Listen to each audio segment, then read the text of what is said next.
Bismillahirrahmanirrahim. Assalamualaikum warahmatullahi wabarakatuh. Alhamdulillah kita bisa bertemu kembali dalam perkuliahan Living Quran. Untuk pertemuan pada kali ini kita akan sama-sama belajar, sama-sama membahas tentang pengertian Living Quran, kemudian sejarah Living Quran, dan ruang lingkup kajian Living Quran. Ya, pertama kita akan membahas terlebih dahulu apa itu pengertian Living Quran. Living Quran adalah kajian atau penelitian ilmiah tentang berbagai peristiwa sosial terkait dengan kehadiran Al-Quran atau keberadaan Al-Quran di sebuah komunitas muslim tertentu. Jadi Living Quran itu bermula dari Quran in Everyday Life, yakni makna dan fungsi Al-Quran yang real, yang betul-betul dipraktikkan, yang betul-betul dipahami, yang betul-betul dialami oleh masyarakat muslim di seluruh belahan dunia. Maka yang dibidik dalam kajian Living Quran adalah fenomena di mana Al-Quran hidup di tengah masyarakat.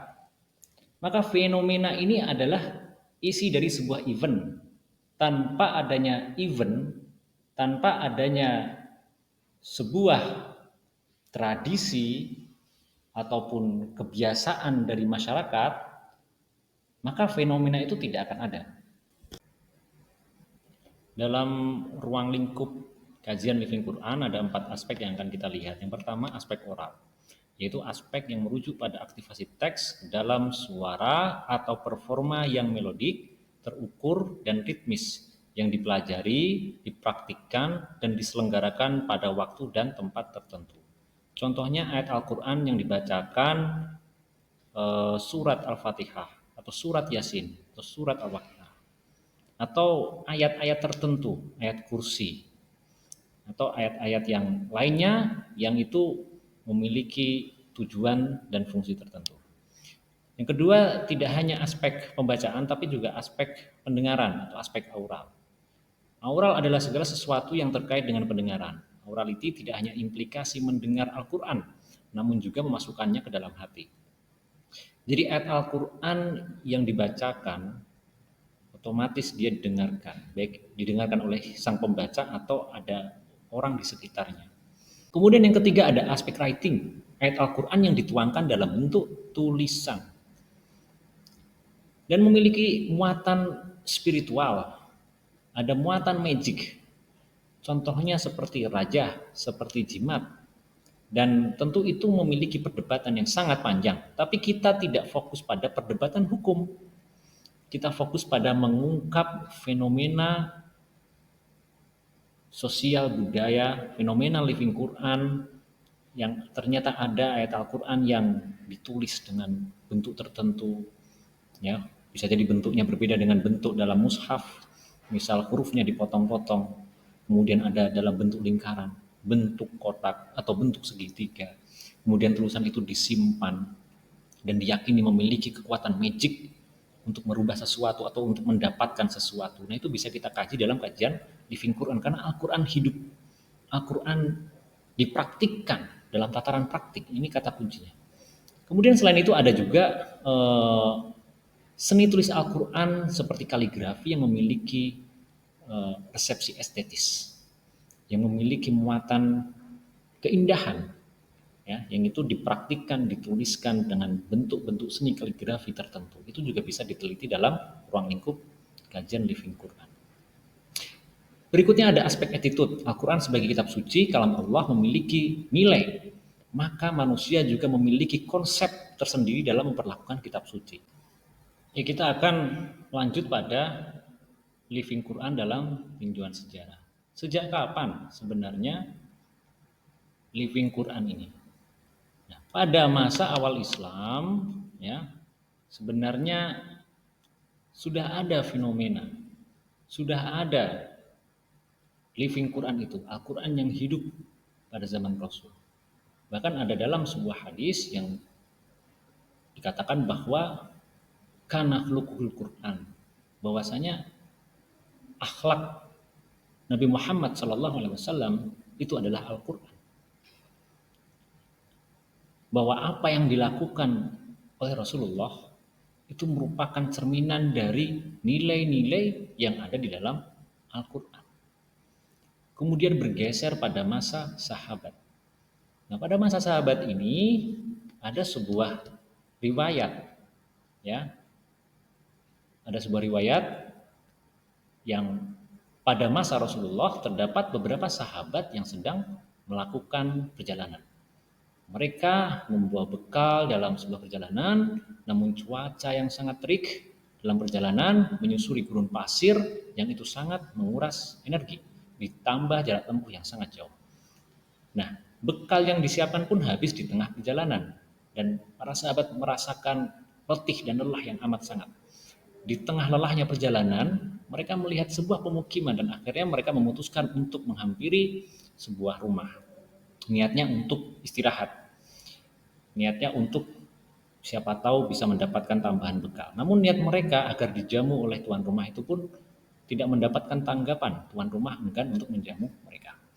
Mendapati sang pemilik rumah tidak berkenan menerima tamu, mereka lantas keluar dan berteduh di tidak jauh dari pinggiran pemukiman. Nah, namun pada saat itu tuan rumah ternyata ada peristiwa disengat oleh kalajengking. Racun hewan ini menyebar dan membuat pemilik rumah itu merasa kesakitan. Keluarga dan penghuni rumah itu pun kebingungan. Mereka berupaya mengobati tapi tidak berhasil. Nah, salah satu penghuni itu mengusulkan bagaimana kalau kita meminta bantuan kepada para pengembara tadi. Siapa tahu mereka ada yang dapat mengobati. Setelah duduk perkara disampaikan oleh kepada para sahabat, salah satu dari mereka maka mengatakan, aku paham dengan rahasia pengobatan. Jika aku mampu menyembuhkan, maka aku minta upah jasaku dalam menyembuhkan kalian.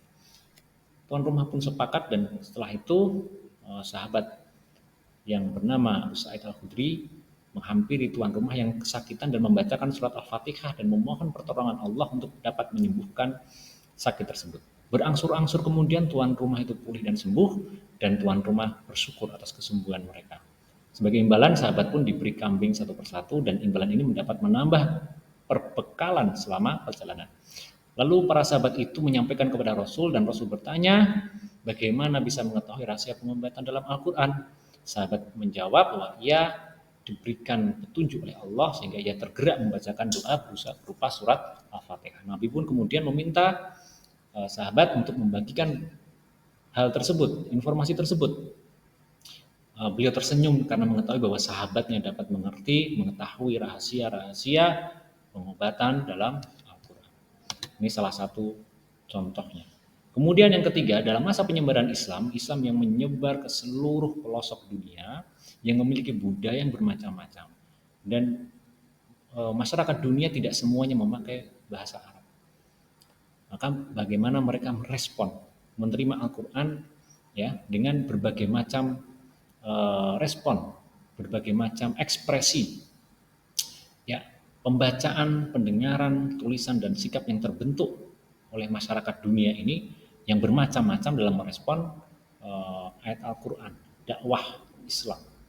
Maka respon terhadap Al-Quran ini dipahami masyarakat Muslim dalam realitas kehidupan sehari-hari menurut konteks pergaulan sosial dan budaya setempat. Saya akan memberikan contoh di Indonesia ini banyak sekali ya penerimaan terhadap budaya kearifan lokal yang di situ juga menjadi salah satu jalan dakwah Al-Quran atau pengenalan Al-Quran sebagai jalan untuk mengenalkan Al-Quran terhadap masyarakat setempat, tidak dengan menghilangkan, mengganti budaya yang sudah ada, tetapi memasukkan nilai-nilai Al-Quran, memasukkan nilai-nilai spiritual ke dalam budaya tersebut. Ya, akan kita simak dalam video berikut ini. Silakan disimak ya dan diperhatikan mana kira-kira dalam video tersebut ada atau tidak, bisa kita kaji atau tidak dalam kajian Living Quran.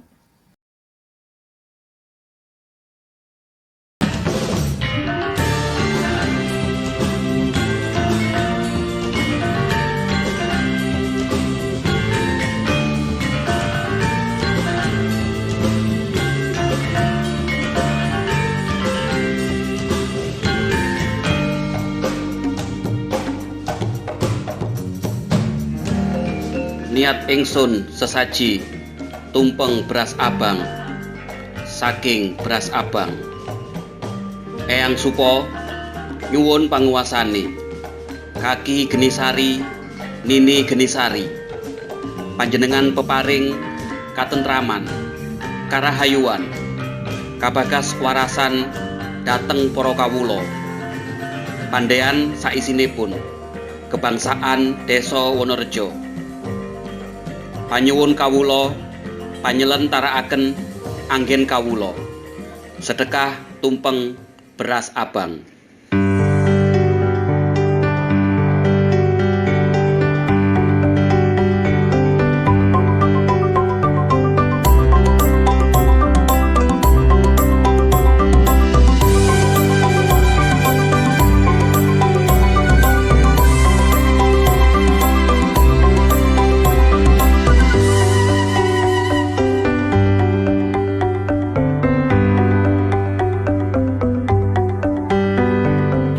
Peristiwa budaya dan tradisi bagi masyarakat Pandean khususnya dalam agenda acara Sedekah Bumi ini adalah merupakan bentuk syukur kepada Tuhan Yang Maha Kuasa dikarenakan satu nikmat-nikmat yang Allah berikan, pertama juga air, tanah, kemudian udara, cuaca kepada masyarakat kami ini diwujudkan, diimplementasikan di dalam bentuk sedekah bumi ini. Dengan seperti itu maka warga merasa bahwa memang tanpa ini nikmat Tuhan yang diberikan ini tidak akan mungkin terjadi. Sehingga harapan ke depan bagaimana ketika mereka bersyukur itu bisa ditambah lagi nikmatnya sehingga seperti itu. Dan sebagai bentuk realisasi budaya ini sudah turun temurun memang dilakukan, sehingga harapan kami ke depan ini bisa dilestarikan dan ditularkan kepada anak cucu kita, sehingga rasa syukur yang mereka tanamkan itu tidak hanya kepada mereka sendiri tapi regenerasinya itu bisa merasakan dan melangsungkannya kembali, melestarikannya kembali.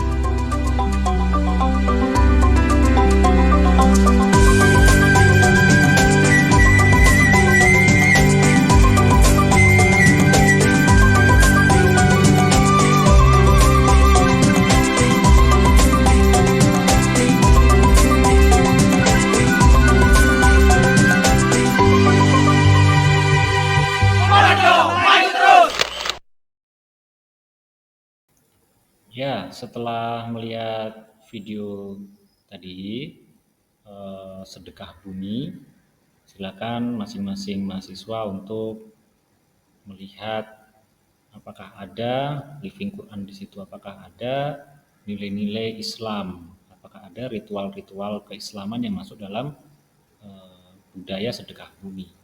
Nah, dalam penelitian living Quran tidak cukup hanya dengan data dari video atau dari YouTube atau dari tulisan, tapi ada yang namanya observasi. Kalian harus memastikan bahwa ada praktik penggunaan ayat Al-Quran, baik itu dibacakan, didengarkan, atau ditulis dalam sebuah event.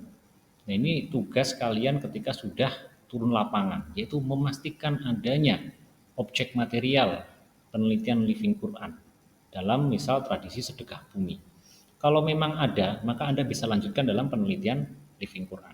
Kalau tidak ada, maka Anda harus mencari objek material yang lainnya. Nah, ada beberapa catatan yang ingin saya sampaikan. Yang pertama, bahwa penelitian living Quran ini tentu untuk bisa mempotret budaya, ya, mempotret sebuah fenomena, itu kita menggunakan pendekatan sosiologis, fenomenologis, dan tidak untuk menghakimi atau judgement, ya, dengan misal label benar salah atau sunnah atau bid'ah. Jadi kita fokus pada membedah, mengungkap fenomena living Quran, bukan dalam aspek hukumnya. Kemudian yang kedua, living Quran tidak dimaksudkan sebagai pemahaman individu atau masyarakat dalam menafsirkan, akan itu berbeda, sangat berbeda. Tetapi bagaimana Al-Quran direspon dan dipahami masyarakat muslim dalam realitas kehidupan sehari-hari menurut konteks pergaulan sosial dan budaya setempat. Kemudian dalam penelitian living Quran itu juga untuk menemukan makna dan nilai yang melekat pada sebuah fenomena sosial keagamaan berupa praktik-praktik ritual yang berkaitan langsung dengan Al-Quran yang diteliti. Nah, ini ada beberapa catatan, semoga bermanfaat untuk kalian semua dalam tahap-tahap selanjutnya. Silahkan, tadi juga sudah saya tugasi, silahkan untuk memberikan catatan terhadap video yang sudah saya sampaikan, dan besok disajikan di kelas, masing-masing memberikan pendapatnya. Baik, itu aja dari saya. Terima kasih atas perhatiannya. Saya cukupkan, semoga bermanfaat. Sampai ketemu dalam pembelajaran selanjutnya. Terima kasih sudah menyimak video ini. Wallahu muwaffiq ila aqwamit thoriq. Wassalamualaikum warahmatullahi wabarakatuh.